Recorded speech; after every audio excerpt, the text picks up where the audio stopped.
Lagi baca novel fiksi, tapi tiba-tiba kepikiran, emang ini bermanfaat ya?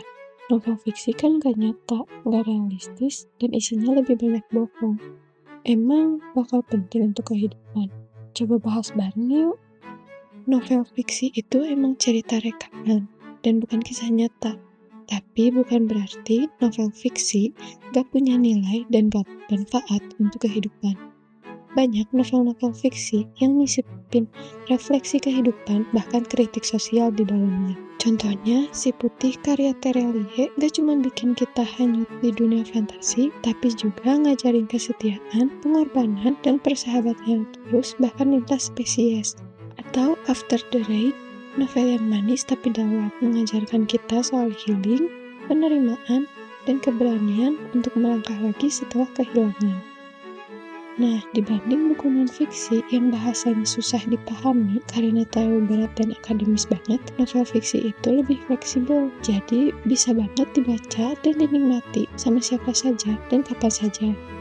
Apalagi di zaman sekarang, di mana buku digital udah banyak dan gampang diakses. Sekarang, balik lagi ke pertanyaan awal. Emang novel fiksi bermanfaat dan penting untuk kehidupan? Jawabannya penting dan bermanfaat. Seorang filsuf, yaitu Carlina Supelli, diwawancarai oleh reporter dari penerbit buku Kompas.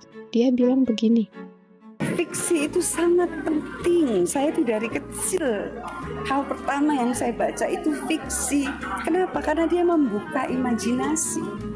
Fiksi itu mengajak kita masuk ke satu possible world, dunia yang mungkin, yang tidak ada di sini. Sehingga imajinasi itu bisa begitu liar mengembara, dan ketika masuk kembali ke dunia nyata, imajinasi ini membantu kita untuk memahami dunia yang begitu carut-marut. Ya. Jangan pernah, kalau saya gini, baca fiksi sebanyak-banyaknya dengan segala macam variasinya, dan jangan dikotak-kotakan dengan yang non-fiksi. Non-fiksi ada kebutuhannya ya. Orang bisa menulis bagus, menulis dengan jiwa, kendati dia bukan penyair, kalau dia rajin membaca fiksi. beberapa orang dalam cuitannya di Twitter juga bilang kalau novel fiksi itu bikin mereka bisa ngerti dan belajar banyak hal, meningkatkan kreativitas dan imajinasi, hingga bisa mengasah psikologi, emosi, dan empati. Jadi, novel fiksi itu bukan cuma cerita gak berdasar dan bentuk pelarian dari dunia nyata. Dia bisa jadi cara untuk kita memahami dunia dari sudut pandang yang berbeda, juga melatih emosi dan empati kita.